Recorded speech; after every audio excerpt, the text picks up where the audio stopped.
Welcome to our channel Give and Take Education. আশা কৰিছো আপোনালোক ভালেই। আজি আমি এই ভিডিঅ'টোত ইণ্ডিয়ান হিষ্ট্ৰী যেটো medieval period Mughal empire set 5 ৰ ওপৰত কিছুমান গুৰুত্বপূৰ্ণ প্ৰশ্ন বা এমসিকিউ ডিসকাস কৰিবলৈ গৈ আছো আৰু আশা কৰিছো এই ভিডিঅ'টো আপোনালোকৰ বাবে হেল্পফুল হ'ব। সো বলক আজি আমাৰ ভিডিঅ'টো ষ্টাৰ্ট কৰিছো। আজি আমাৰ প্ৰথম প্ৰশ্নটো হ'ল Babur came to India originally from.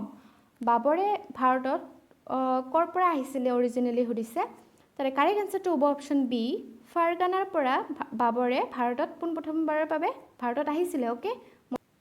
our next question is what do you mean by Mughal jagir? Mughal jagir বুলিলে কি বুজা যায় বা মুঘল জাগিৰ মানে কি হয় হেতু দিছে। কাৰেক্ট আনসাৰটো হ'ব option C, Mughal jagir means giving officer a right to revenue. So Mughal jagir means giving officer a right to revenue. Okay, আমাৰ next প্ৰশ্নটো হ'ল the writer of Ramcharitmanas Tulsidas was related to which ruler? Okay, so প্ৰশ্ন সুধিছে যে কোনজন ৰুলাৰৰ দিনত ৰামচৰিতমানসখন তুলসীদাসে লিখিছিল। So আমি ইয়াতে এটা প্ৰশ্ন আৰু পালো যে ৰামচৰিতমানসখন কোনে লিখিছিলে, হেতু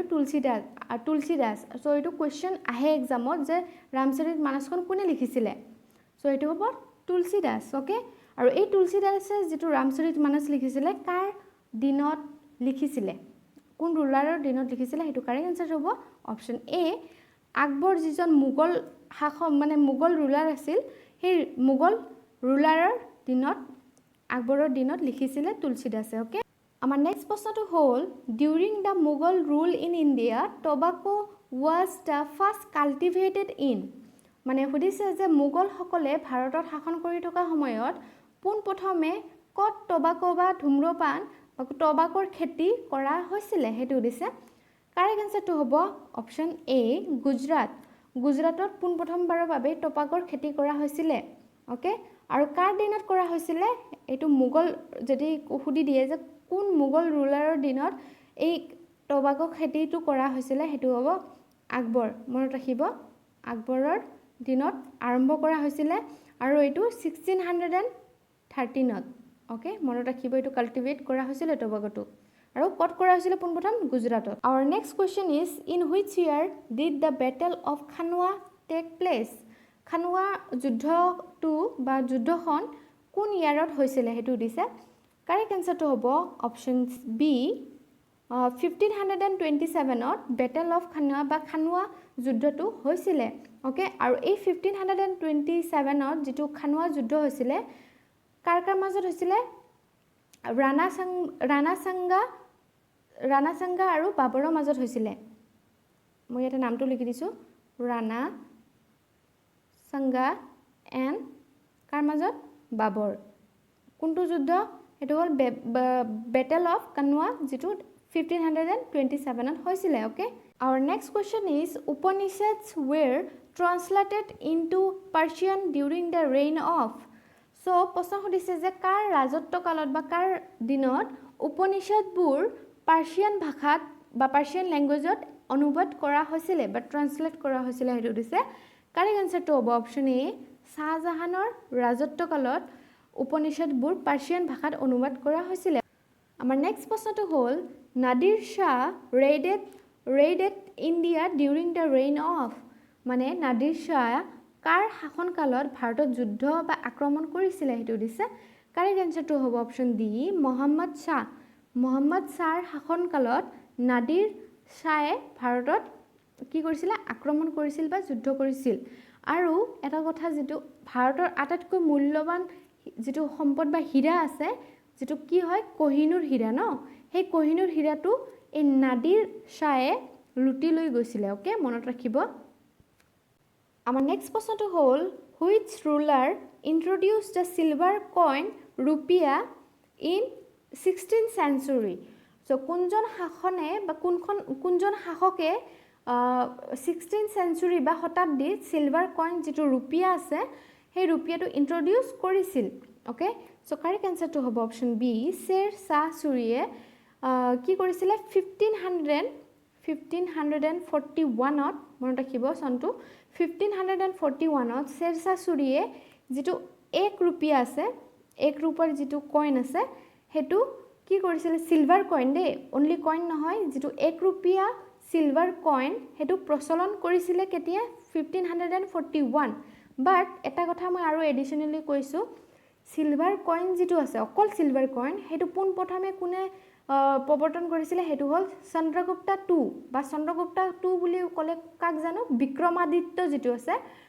চন্দ্ৰগুপ্তা 2 বা বিক্ৰমাদিত্যয়ে সিলভাৰ কইনটো পোন প্ৰথমবাৰৰ বাবে চলাইছিল বা প্ৰচলন কৰিছিল কিন্তু এই কোৱেশ্চনটো সুধিছে যে মানে কোৱেশ্চনটো কনফিউজ নহব এই প্ৰশ্নটো সুধিছে যে সিলভাৰ কইনৰ ৰুপিয়াত কোনে পোন প্ৰথমে প্ৰচলন কৰিছিল আৰু এই কাৰেক্ট আনসাৰটো হ'ব শেৰশাহ চুৰীয়ে যেটো 1 रुपया 1541 ত প্ৰচলন কৰিছিল ওকে নেক্সট প্ৰশ্নটো হ'ল শেৰশাহ ডাইড while fighting in মানে শেৰশাহ যে আছে শেৰশাহ কেতিয়া মানে কোনটো যুদ্ধত মৃত্যু হৈছিল মানে কোনটো যুদ্ধত যুজি পেলাই মৃত্যু হৈছিল শেৰশাহ সো কাৰেক্ট আনসাৰটো হ'ব অপচন সি কালিঙ্গা কালিঙ্গা যুদ্ধত শেৰশাহে যুদ্ধ কৰি পেলাই মৰিছিল বা মৃত্যু হৈছিল আৰু শেৰশাহ যেটো কবৰ হয় হেতু বিহাৰত আছে মনত ৰাখিব কেতিয়াবা এক্সামত আহি যায় যে শেৰশাহ যেটো কবৰ আছে হেতু ক'ত আছে সো শেৰশাহ যেটো কবৰ আছে হেতু বিহাৰৰ ক'ত আছে সাসাৰাম ওকে মনত ৰাখিব সাসাৰাম নামৰ ঠাইত আছে ওকে আমাৰ নেক্সট প্ৰশ্নটো হৈছে tomb of Babur is located in which of the following places মানে বাবৰৰ কবৰস্থানটো ক'ত অৱস্থিত হেতু দিছে কাৰেক্ট আনসাৰটো হ'ব কাবুলত বাবৰৰ কবৰস্থানটো বা কবৰটো অৱস্থিত হৈ আছে আৰু বাবৰৰ যেটো অন্তিম ইচ্ছা আছিল মানে বাবৰৰ অন্তিম ইচ্ছা অনুসৰি আকবৰে কাবুলত কবৰ দিছিল ওকে মনত ৰাখিব বাবৰক কাবুলত কবৰ দিছিল আৰু এই কোৱেশ্চনটো বাৰে বাৰে ৰিপিটেড হয় সো মনত ৰাখিব Our next question is Kohinoor diamond was presented to Aurangzeb by মানে প্ৰশ্ন সুধিছে যে কোহিনুৰ হীৰাটো বা ডায়মণ্ডটো ঔৰংগজেবক কোনে বা কাৰ দ্বাৰা প্ৰেজেন্ট কৰা হৈছিল হেতু দিছে কাৰেক্ট আনসাৰটো হ'ব মিৰ্জুমুলা কোনে কৰিছিল কাৰ দ্বাৰা কৰিছিল প্ৰেজেন্টটো মিৰ্জুমুলাৰ দ্বাৰা এই কোহিনুৰ ডায়মণ্ডটো বা হীৰাটো ঔৰংগজেবক প্ৰেজেন্ট কৰা হৈছিল Our next question is on behalf of Aurangzeb Coach Bihar was seized by then correct answer is option B on behalf of Aurangzeb Coach Bihar was seized by Mirzumula okay next question is Ramayana was translated into Persian at Akbar's court by whom মানে ৰামায়ণখন কোনে Persian ভাষাত translate কৰিছিল আকবৰৰ ৰাজত্ব কালত okay হেতু দিছে আকবৰৰ কোৰ্টত কোনে মানে ৰামায়ণখন পাৰ্চিয়ান ভাষাত ট্ৰান্সলেট কৰিছিল হেতু দিছে কাৰেক্ট আনসাৰটো হ'ব অপচন বি বাদায়ুনি মানে কি কৰিছিল ৰামায়ণখন পাৰ্চিয়ান ভাষাত ট্ৰান্সলেট কৰিছিল আকবৰৰ কোৰ্টত আৰু বাদায়ুনিৰ যেটো অফিচিয়েল নেম বা ফুল নেম কি হয় হেতু মই ইয়াতে লিখি দিছো মুল্লা আব্দুল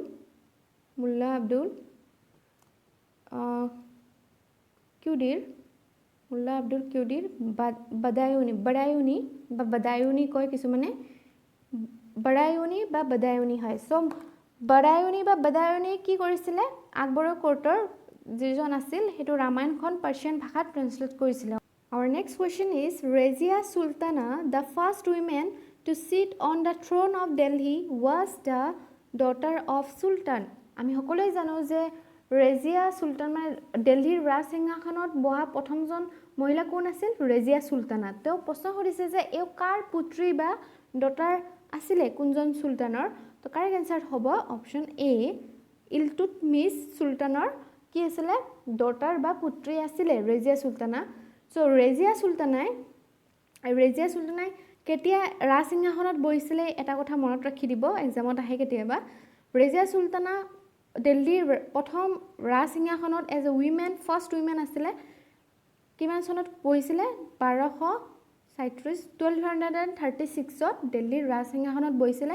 আৰু ৰাজত্বকাল কৰিছিল 1236 ৰ পৰা 1240 লৈকে এও মানে ৰেজিয়া সুলতানাই দিল্লীত ৰাজত্ব কৰিছিল ওকে আৰু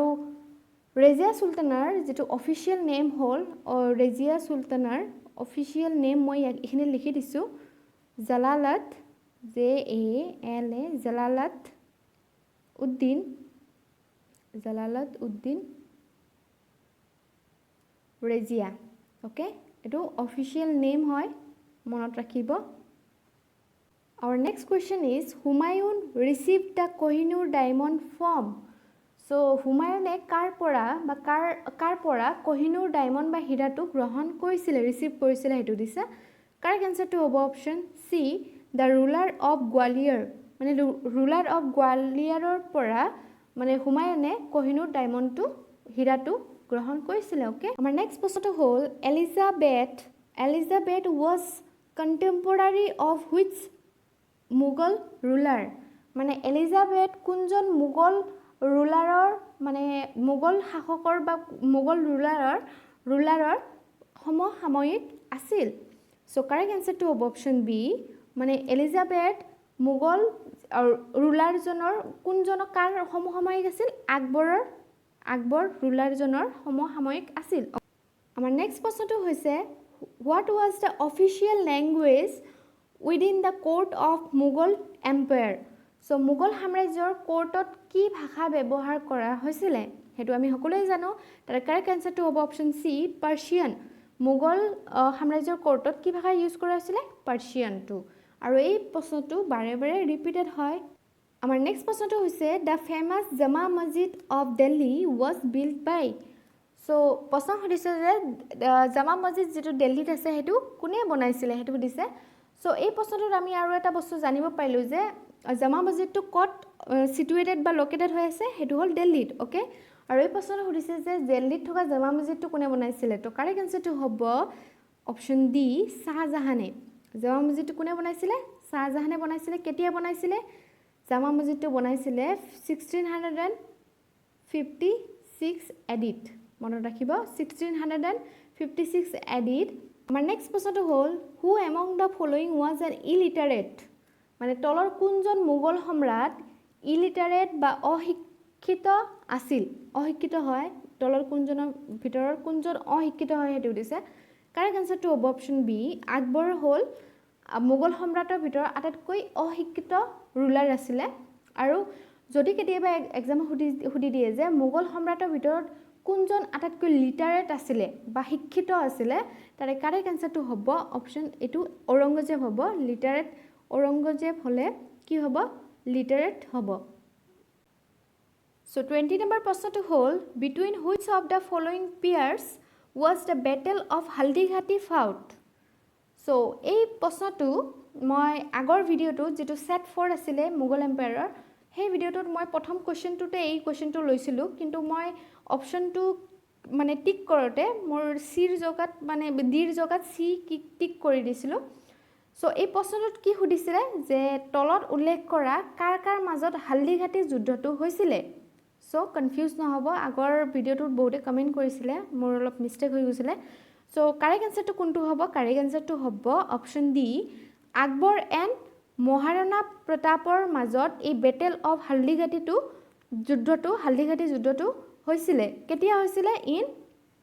1576 সো ফ্ৰেন্ডস আজি আমি 20টা কোৱেশ্চন ডিসকাস কৰিলো যেটো মুঘল এম্পায়াৰৰ ওপৰত আছিল আগতে যেটো বনাইছিলো হেতু যদি চোৱা নাই তেনেহলে চাব মই ভিডিও ডেসক্ৰিপচনত লিংকটো দি দিম আৰু আশা কৰিছো আপোনালোকৰ এই ভিডিও বিলাক মানে হেল্প হ'ব এক্সামত যেহেতুকে মই এক্সাম ওৰিয়েন্টেড কোৱেশ্চন বুৰে লৈ আহিছো সিলেক্টেড কৰি পেলাই সো আজিৰো ইমানেই ভিডিওটো ভাল লাগিলে লাইক কৰিব শেয়াৰ কৰিব আৰু সাবস্ক্ৰাইব কৰিব নাপাহৰিব so thanks for watching have a nice day